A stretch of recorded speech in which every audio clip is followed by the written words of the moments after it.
Good morning, you good humans. Welcome to the Cycling Maven blog.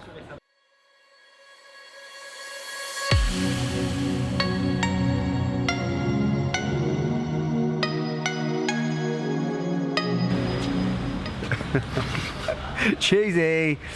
Good morning, you cracking humans. How you feeling? Not so bad. Missed you last night, buddy. He stayed in another hotel. I was in a hotel in town. He was out in the country. So this beautiful little town. We're in the Pyrenees right now. It's raining. They're setting up the markets over behind us. And we're going to go get a coffee. Let's go.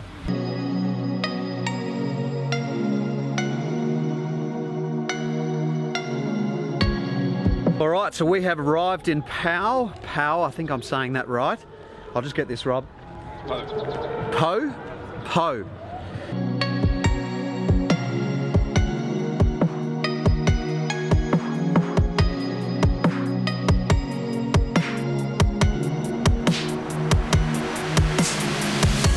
So we're with Brian home and we're going to talk about Marcel Kittle's bike and a few little features on the bike. We have a big fat stem simply because a bicycle for sprinters has to be very, very stiff. That's why it's not necessarily beautiful, the stem, but it's stiff. Everything on that bicycle here is aerodynamic. It's very flat, it's very aerodynamic. Notice here, in the past we had all the cables, all the holes here, all the cables. Now they put it inside the frame. Everything is inside the frame and it's just a nightmare to work. Don't do it at home. Please find a professional mechanic if you have to change some sort of a cable. Again, we got a quite big rim here. That's again because it has to be very, very aerodynamic. Lower down we have the brakes. Yes, it's not really ordinary brake. It's sitting behind, of course, to make the bicycle more aerodynamic. The wheels is quite aerodynamic also with the high rim. Of course, everything on that bike is for flat stages. It's to be fast. The seat post is very aerodynamic, is flat, and not like the traditional round we know from the past. So everything is different on this bicycle. So 181 is Marcel Kittel. He got number 1 because he's captain of the team. All the captain always having number 1. Then we got 8 we behind us with 8 victories because, of course, Marcel, he won 8 victories in Tour de France, and hopefully before we in Paris he make it 9 or 10.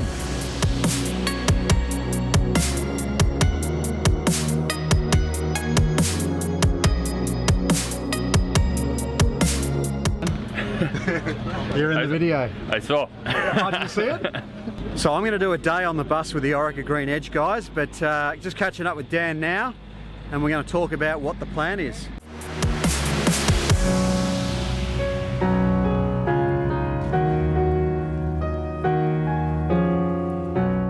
What's your name? Austin Head. Austin. Yeah. Sweet, man. Oh, it's just awesome. Like, the tour's insane. Yeah. I met all the Kiwi riders yesterday, and like all the Kiwis, because there's not many of them. Every time they see a Kiwi, it's just like, yay, go Kiwis. Oh, what? I tried to meet Julian yesterday, but I think there was a bit of drama over the finish when Yatesy had a crash with like a K to go or something. So here we are, stage 8. A lot of drama yesterday, mate. Did you see the GoPro vision? Huge. Is he all right? Yeah, he's all right. It was a bad crash, wasn't it? Yeah, I think he handled it pretty well as well. You know, he could have probably teed off, but you know, he spoke well in the media, and it's just one of those things. Like if you saw that GoPro vision, the timing was 1 in a million. If that happened with like a bunch sprint, it's massive drama. So what are we doing, mate? We're waiting for our shipment of guitars. So we got 5,000 guitars coming, and that's going to be ideal for when we hit the mountains. Okay. Because then we can trade for them. Yeah. We can get like sausages and bread and quiches and whatever they got. Yeah. But then we can wind the punters up as well. Yeah. So we'll get really good colour. So we'll team up the Maven and the backstage pass, and hopefully we'll send old YouTube or wherever into Meltdown. And keep up the good work too, mate. You're doing some great stuff. So mate, likewise. No worries. So mate, what have we got going on here? There's a bit of a scrum. What's happening? Yeah, they all want to talk with Yatesy. Oh, yeah, of course, yeah. We had Christian Prudhomme just come on the bus. Really? There's an exclusive for you. No, he was good. He just said thanks for the way he spoke, and thanks for the way he handled it and apologised. And I think it was a square up for what we did 3 years ago. I mean, he could have teed up. He could have teed off. You know, he could have been.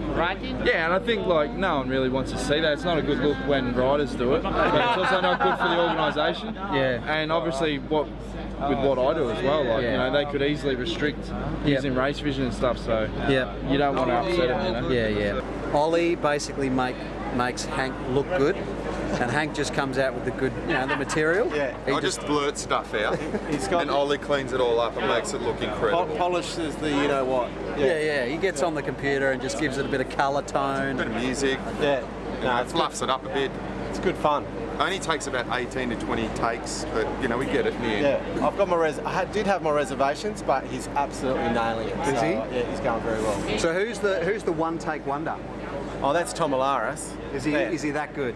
Oh, that's 21 years on the Tour de France. You learn to be efficient, and Tomo's definitely got that. So he's still going strong with the one takes. Is he? Robbie goes alright too. Robbie's very good. Robbie's a master for someone who's fairly new to it in comparison, isn't he? Yeah. I mean, Robbie loves the sound of his own voice, so so it should be fine for him. So no, he's doing a really good job for somebody who's so credentialed and then comes straight back into the media. He's pretty talented. Yeah, we were really lucky to have such a great team with SBS Australia. Dream team. Absolute dream team. And with me, it just makes it even better. Absolutely. Mark's a toppie. Talk it up, Terry. Toppie. We love it. Talk it up, Terry. Talk it up. Sunshine. It's the Hank Show. It is the Hank Show, isn't it? It's the Hank Show. There you go. You killing it? Yeah, it's been good. You know, long days, but living the dream, really. We are living the dream, aren't we? Living the dream. Who else gets the opportunities we get? You know, get a little sticker just straight through up on the mountains. You know, telling coppers what to do, where to do it, and how to do it. Getting some footage. It's You're having a great time, aren't you, Hank? It's hey?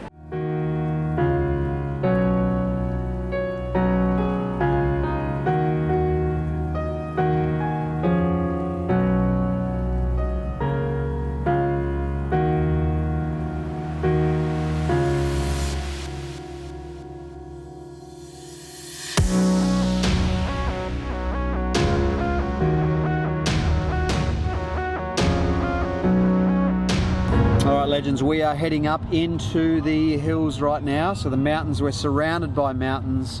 It was a little bit overcast earlier today, but now the sun has come out and it is perfect weather.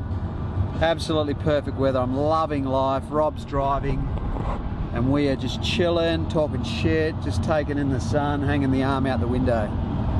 So as you guys know, a lot of my old subscribers would know that Hannah continuously jumps out of when we're at home, jumps out from around corners and just scares me all the time. She yells out boo, you know, basically every time I turn around a corner. Well, Rob insisted I get this town on the vlog.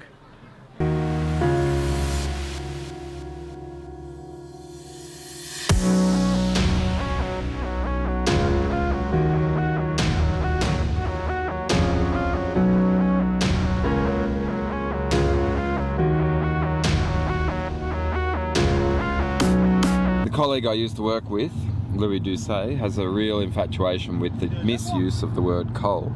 So coal, or as it can be known in the Pyrenees, is also port, and that is the pass. So the top, as you pass. So you don't climb a coal, you climb to the coal, is his point. So, what is Evil Empire, isn't it? I can't remember my Star Wars reference. It is Evil Empire. We've lost Darth. Not sure where he is yet. I think it might be Brailsford. Okay, so you got rid of that. So we're halfway up the Tourmalet at the moment. Probably not even halfway up, but it is a stunning day. People on the side of the road. Hello. Hello. Hello. Like there's literally no gaps. There's people everywhere. There's camper vans, cars. It's everything that you've seen on TV in the flesh, and it's real. It's amazing. And I'm amazed how in person how steep the Pyrenees mountains are. They're so steep.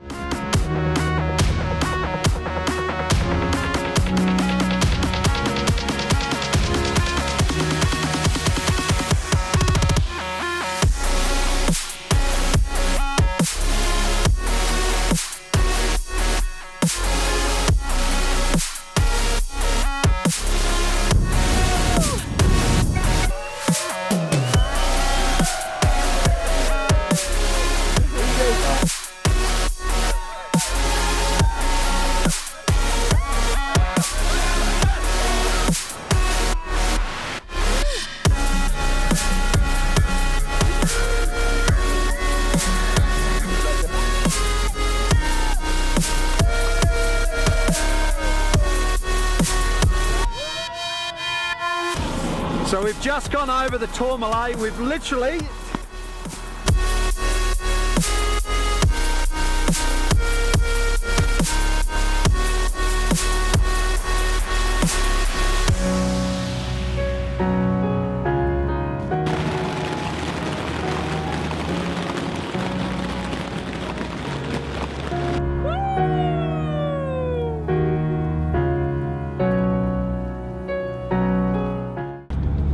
You legends, we have come to the base of the next climb, which is called Orquet dans 600. I practiced that about 30 times before turning this camera on, but the mojo is flowing. Rob and I have just had some tunes banging and we're absolutely going off. There's humans all over the street. Have a look at that. But yeah, we just started the base of this climb now. Jesus. Gorgeous women on this. Gorgeous women, shorts out. Gorgeous women everywhere. Sorry, Hanny, if you're watching this, but I'm just looking. That's all I'm doing. I'm just looking. But yeah, we're having a ball. We're having an absolute ball. So, on and upwards. I'll see you guys at the top. I just totally love it. What do you reckon? Do you like the Alps better, or do you prefer the Pyrenees? Oh, Pyrenees every time. Every time. Like I said, I don't mind the Alps, but Pyrenees blow my mind.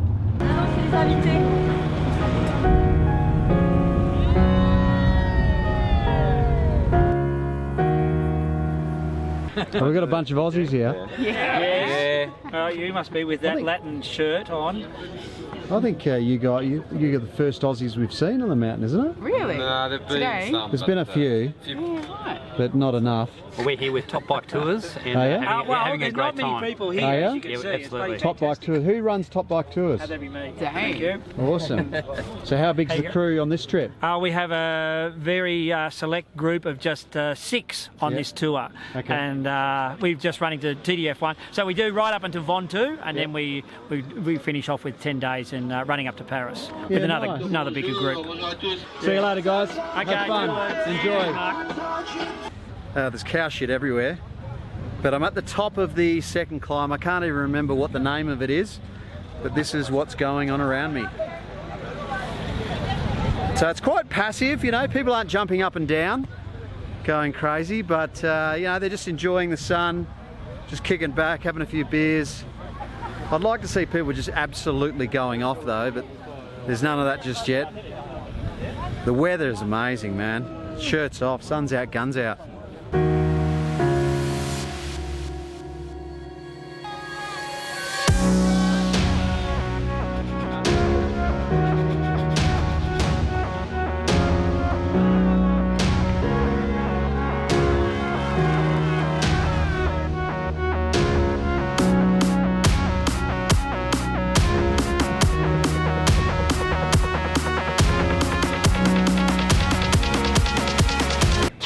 We've stopped at a little tabac. It's called a tabac? Well, there is a tabac, but it's a bar as well. It's a bar as well. So we're just going to get a coffee and just take a break from driving. And all the wow.